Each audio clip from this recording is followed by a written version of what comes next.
everybody, welcome back to Area 52, the channel where I show you that more is possible as an amputee than what you may think.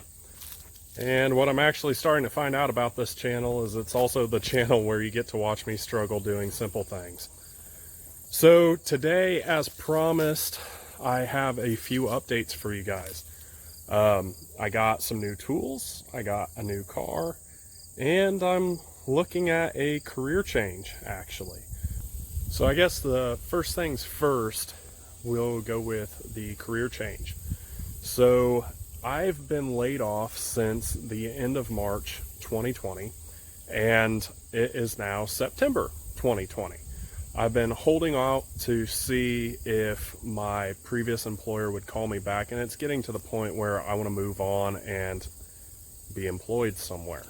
So over the years, I've considered getting my commercial's driver's license, and I've studied for it, but then never taken the tests. And finally, I just decided, you know what, now's the time. I don't have a job. I was kind of considering a career change anyway, though I wasn't really sure what I wanted to do. So recently, I started studying for my CDL. More specifically, I want to get my hazmat endorsement on my commercial driver's license and drive a tanker semi. This is something that my dad did all the way up until he retired, and I kind of grew up around it. So it was something that I was interested in. Driving is something I like to do. I love semis and stuff, so I decided to take a shot at it. So just last Friday, I think it was, I went to the BMV to take my CDL general knowledge test, and I passed that, as well as my air brakes test, and I passed that as well. So I still have to go back and do my tanker endorsement, my combination vehicle, my doubles and triples, and my hazmat endorsement.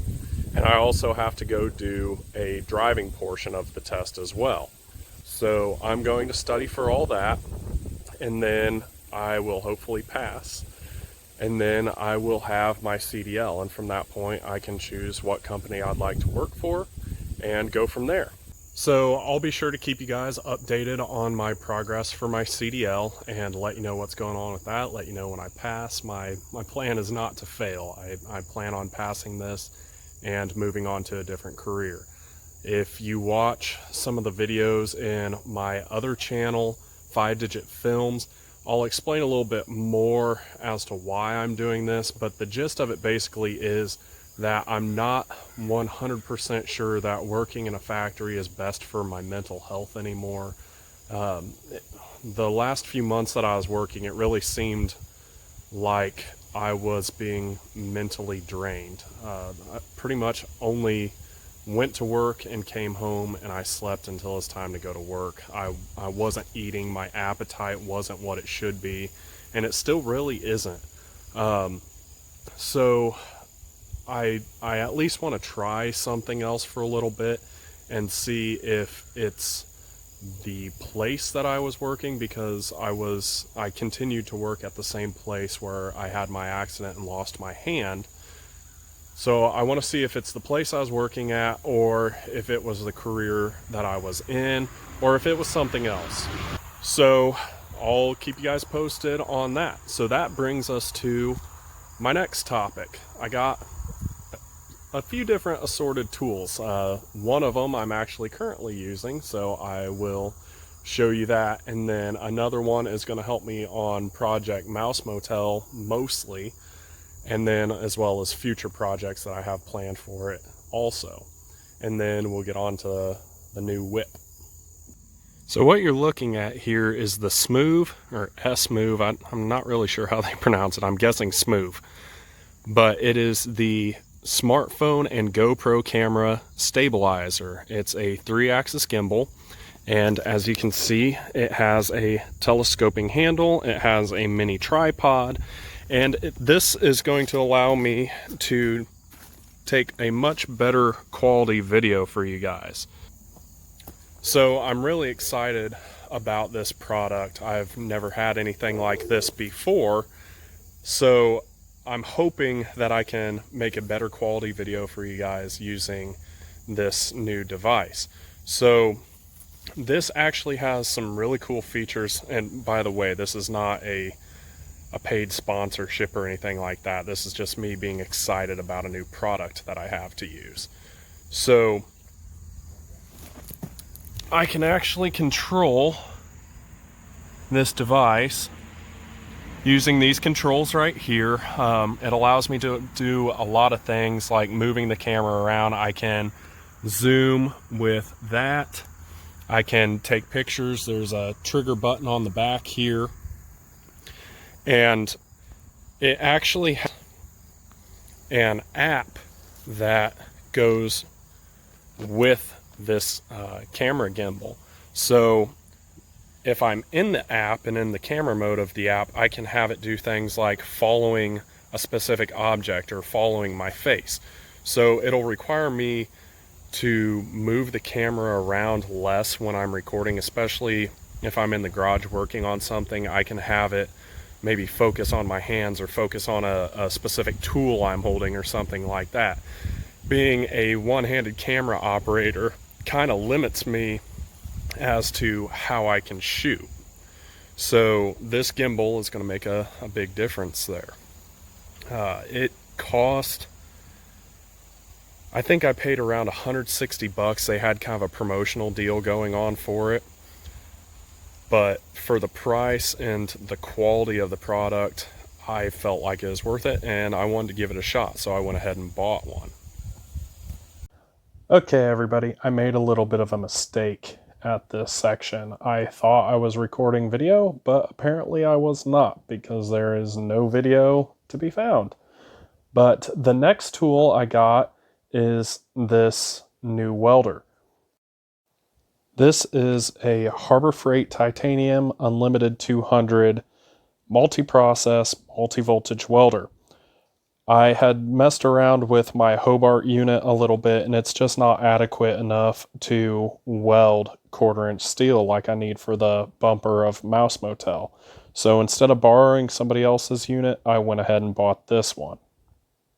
This welder is actually capable of doing MIG, TIG, stick, and spool gun, and it can operate on 120 volts or 240 volts single phase. So for me and what I'm doing, I think this unit is going to far exceed what I need it to do. A lot of guys stick to one brand like Lincoln, Miller, Hobart. Don't get me wrong, I really like my Hobart Handler 140, but being a 120 volt unit, it just doesn't have enough penetrating power to safely weld the winch plate to my frame plates and do it in a matter where I feel comfortable doing it. So this new unit will definitely be able to make that 1/4-inch stick together on the 240 volt setting. And I think it is going to exceed what I need, because it's rated for like 200 amp welding for 10 straight minutes or something crazy like that. I might test that at some point, but I really don't see myself welding for 10 minutes straight. I've read a lot of good reviews about this machine, and I actually know some other people who have this machine, and they seem really happy with it, and they're doing similar things that I am doing. Tools are something that you should have for your lifetime, and I feel like this unit is going to be a good one for me to have around for a really long time. In a later video, I will actually unpackage it and use a little bit and kind of give my review. This channel is an unboxing channel. It's not a channel for reviews, but when I get something new, I want to share it with you guys and tell you what I think about it.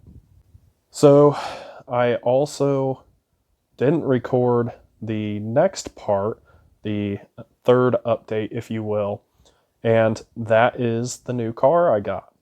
It's actually new to me, and it's this car right here.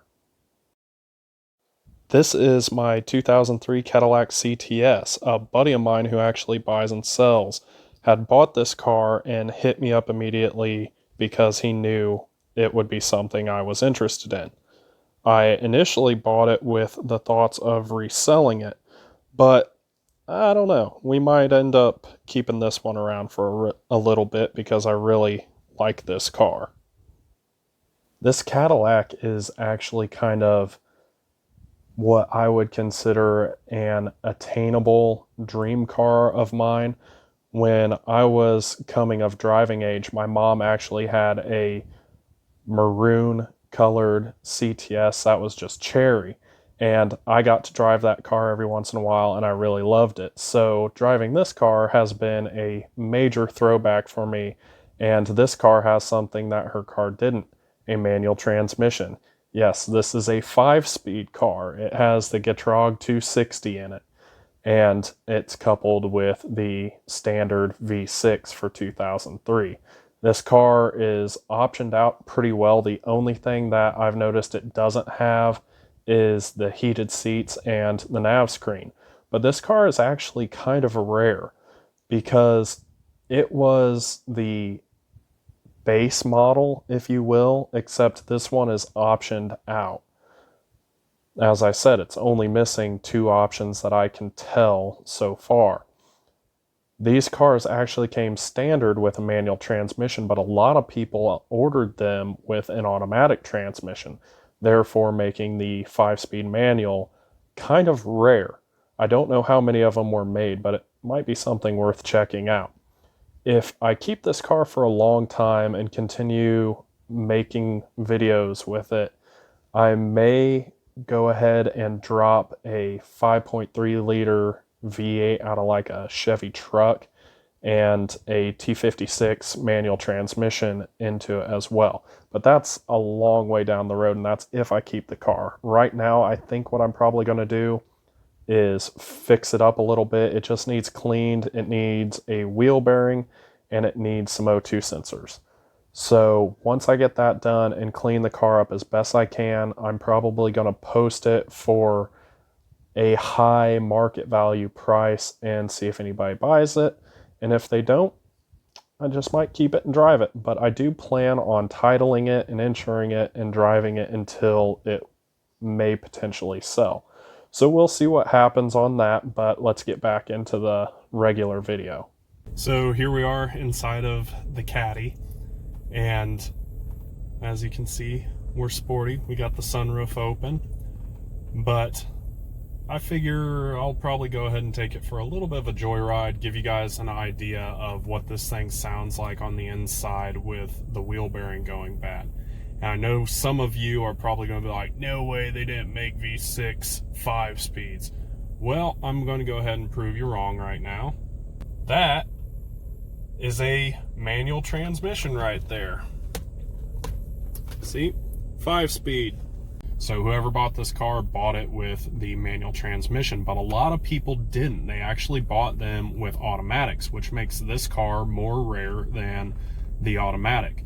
And it's also something that really drew me to this car. I really loved driving my mom's 2003 Cadillac Cts, but it was an automatic. It was quick, it was sporty, it looked great, it was fun to drive, but I feel a little bit more sporty in this car, being that it has a man's mission in it, the old 5-speed.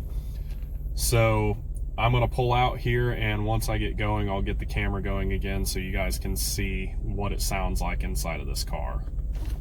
As you can probably hear now, that humming coming from the back, that is the wheel bearing, and that's what we're going to fix today. So I'm actually steering with my hook. Let's see if we can get it in shot. So when I drive this car, I'm actually steering with my hook and shifting with the hand that I'm holding you guys in right now.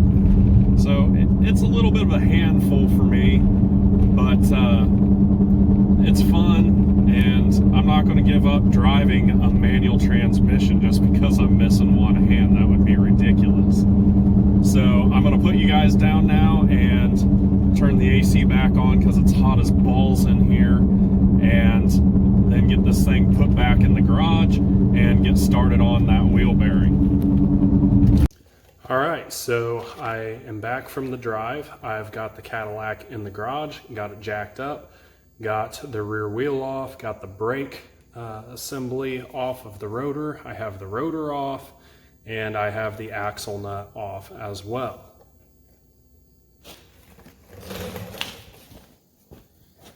So here is what we're looking at.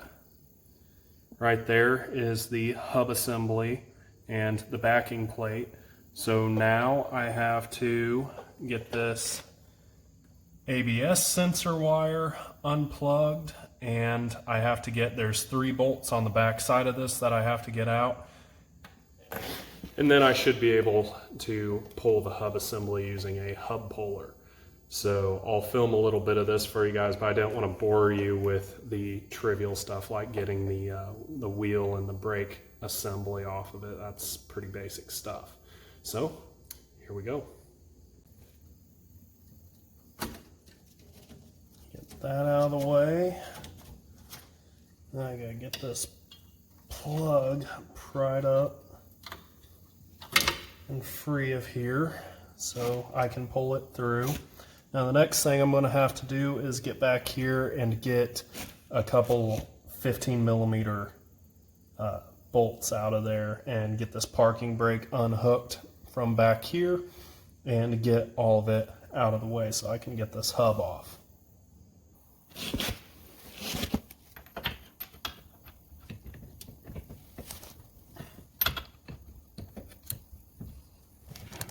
Ooh. Boy, I don't think this thing's ever been off of here. I'm going to have to change our tactic a little, I think. There we go.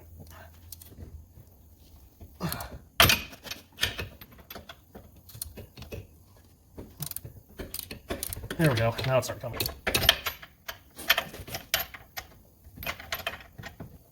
Not being able to reach back behind here with a natural hand and stabilize my ratchet makes this a little bit more difficult because you got to stabilize and turn the ratchet at the same time, and that can make things kind of hard for a one-handed fella. At least I still have a hand to do stuff with, so I'm pretty happy. Even if I didn't have any hands and just had 2 prosthetics, it could probably still be done.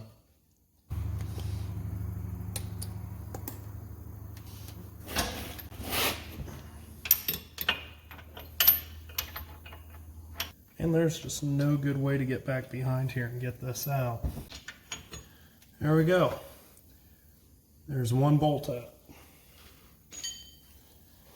Now for the upper one.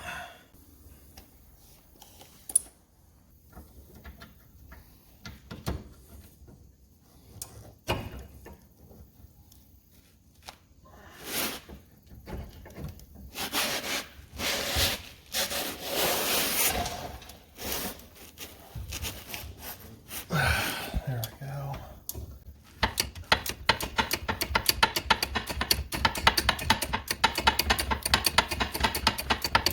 Yeah, this is going to take forever at this rate. There we go. Now we're getting somewhere.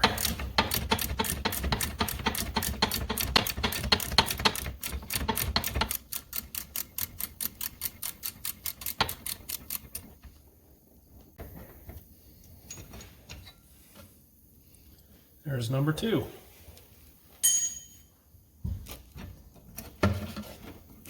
Brake cable up. There we go. Got the parking brake cable off. Get it out of the way.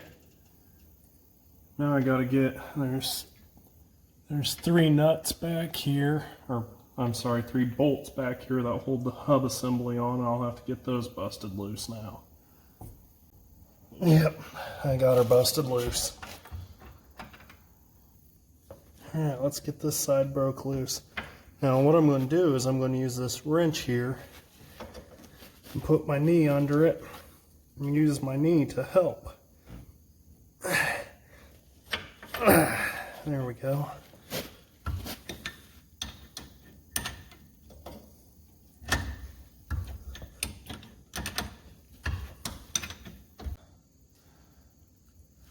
Who needs the gym when you got cars to work on?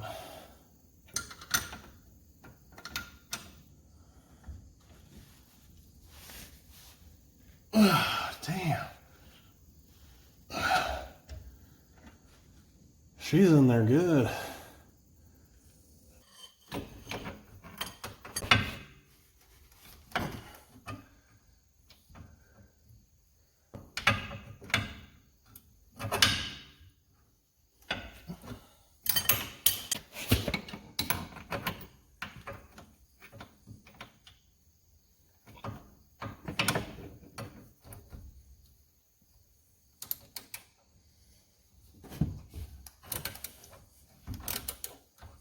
All right, so I had to cut the camera off for a little bit because things were starting to get to be a little bit more of a struggle, aka I was cussing a lot trying to get 2 of the 3 hub bolts out. And I've got 1 more to go. And as you can see, I've got the slide hammer here. And what I've been doing is I've been hammering the hub assembly out a little bit so that I would draw the bolts on the back side in more, I guess. And what that allowed me to do was get a little bit more clearance to get my tools in there and break those bolts loose and get them out of the way. So I've got only 1 bolt out of 3 left, and I'm a little winded. Like this, I've been working on 3 bolts now for at least an hour and a half or 2 hours. Like this has been a long process, and I'm definitely going to sleep good tonight. I'm sweating, I'm tired, and I haven't even reached the assembly side of things yet. So I'll try to film some of this, and I'll make sure you guys get to see me pulling this hub out and getting to install everything. And then we'll go for a drive here in a little bit and see if I fixed the problem or not. So fingers crossed. So I'm just working on the 3rd bolt back here now. It's in there pretty good, and now that I've knocked this hub loose, it's going to make things a little bit more tricky, so I'm kind of regretting doing that.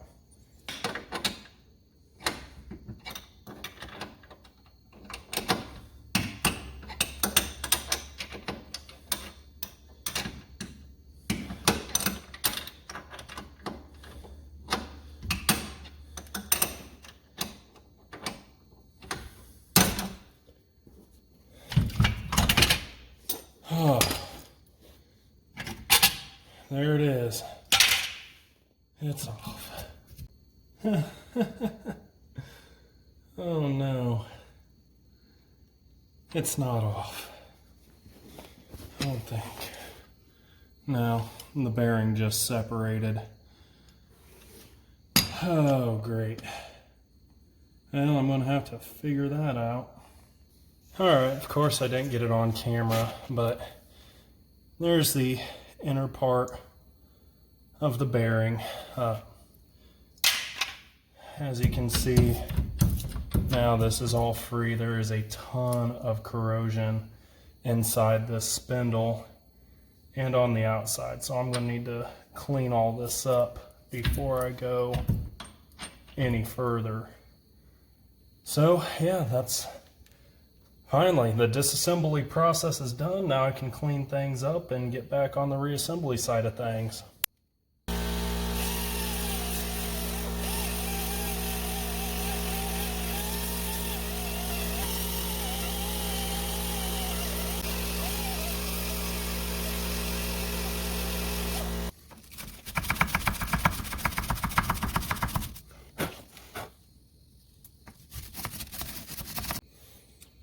Alright, so here is our nice shiny new bearing.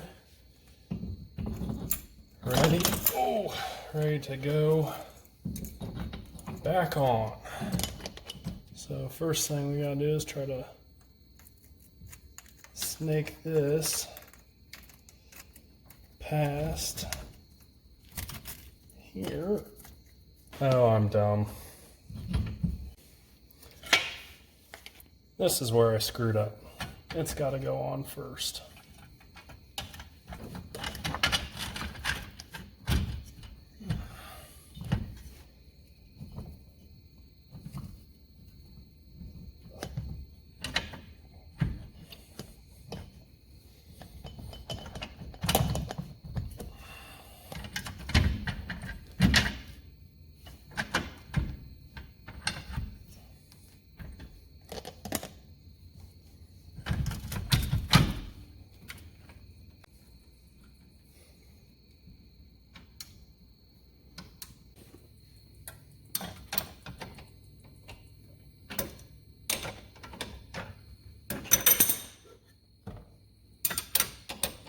This is reassembling a lot easier than it came apart.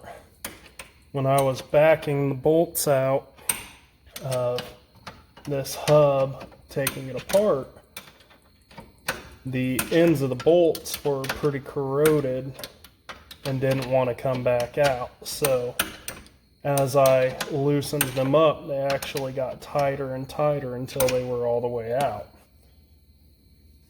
which made things very difficult for me. Now on the reassembly side of things, it's going a little more smoothly. So what I'm trying to do is tighten up each of the three,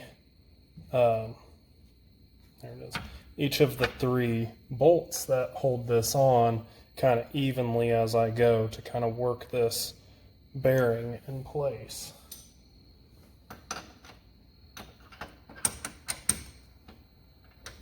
It's pretty slow going with this front one though.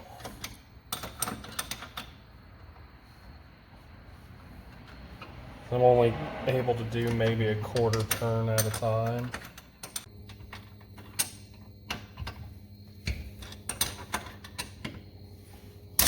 Ow! Damn, that hurt. Oh.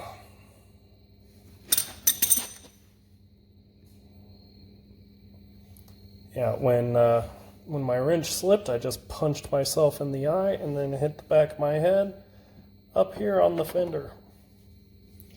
Man, don't punch yourself in the eye. It did not feel nice. Yeah, back to work. So close now.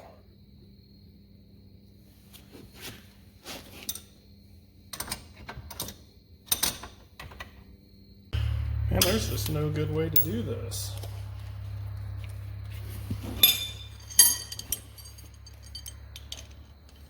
And again, this falls into, if I had two hands and could stabilize the end of my ratchet, it would make things a lot easier, but I can't even get my hook up in the area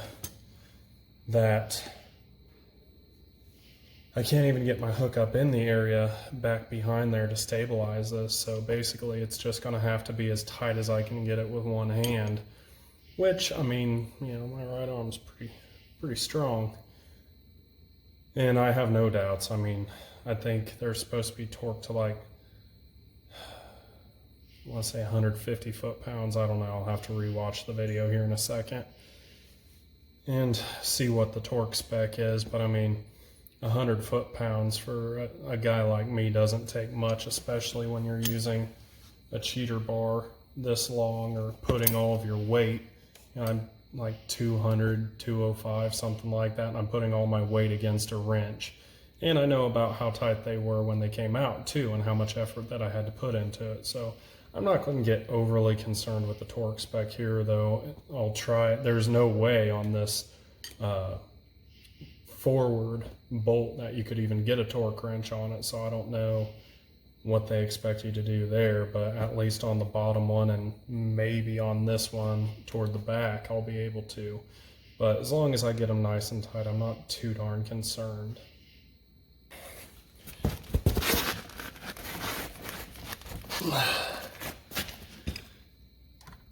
Yep, there it is. Whoops.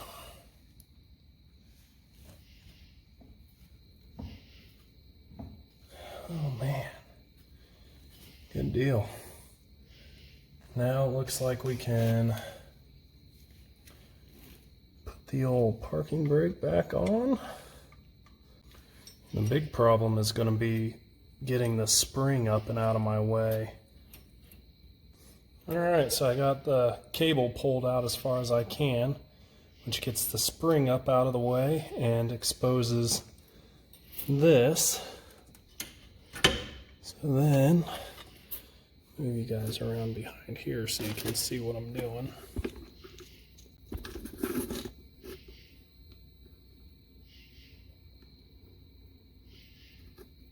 Alright, so my phone gimbal died after hours of recording. I probably should have charged it before I used it, but I had been shooting some other videos with it previously, and I guess lesson learned. But what you didn't see is I got the parking cable put on, which I'll show you in a minute, and anybody who is a roadkill fan, you will appreciate this. So as you can see, that parking brake spring was giving me a lot of trouble in getting it hooked up. So I used zip ties as a spring compressor, which looked like something that they would do in roadkill. And the trick worked out really well. I was able to get it on within like my second or third try. So now I have to bolt the parking brake cable bracket in place, put the rotor back on, and put the brake caliper back on, put the wheel on, and then I'm done. So I'll give you guys an update when I get done with that. All right, things are starting to come together a lot faster now. That parking brake cable was a real bear for me. But now I've got the parking brake cable and bracket put in. I've got the brake caliper in place. I've got the brake rotor with its one screw. The ABS is plugged back in. And now I am ready to get the jack stand out from under it and get the wheel back on it. And I should be able to drop it down from there. But before I do that, I still have to go ahead and torque down that axle nut. So I have to look up the torque spec for that real quick, but that's not going to be any real big problem. So we're within minutes of being done. It's going to take longer to clean stuff up than it will be for me to wrap this project up. So I'm really excited. All right, everybody. So the Cadillac is back on the ground. Everything is put back together. Everything is torqued to spec. So now the only thing left to do is to get myself cleaned up first and go for a ride. All right, so I have showered and cleaned up now. I don't feel so grimy getting in this nice interior. And we're going to take this car for a joyride and see how she does. Stand by. All right, so that definitely seems to have solved my problem. There's, as you can tell, a lot less noise inside of this car. Though as I'm listening, it sounds like there might be the faintest sound of the driver's side wheel bearing as well, but the passenger side wheel bearing was so darn loud that you wouldn't have been able to hear it. It could just be the tires a little underinflated too. I'm not exactly sure. I'll have to investigate more, but I definitely solved the majority of the problem here. That passenger side rear wheel bearing was trashed. So I hope you guys enjoyed the video, and I hope to see you in the next video. Not sure exactly what we'll be doing yet, but I'll probably be unpackaging that welder and doing some cutting with my plasma cutter, so stay tuned for that. Y'all have a nice day. We'll catch you next time.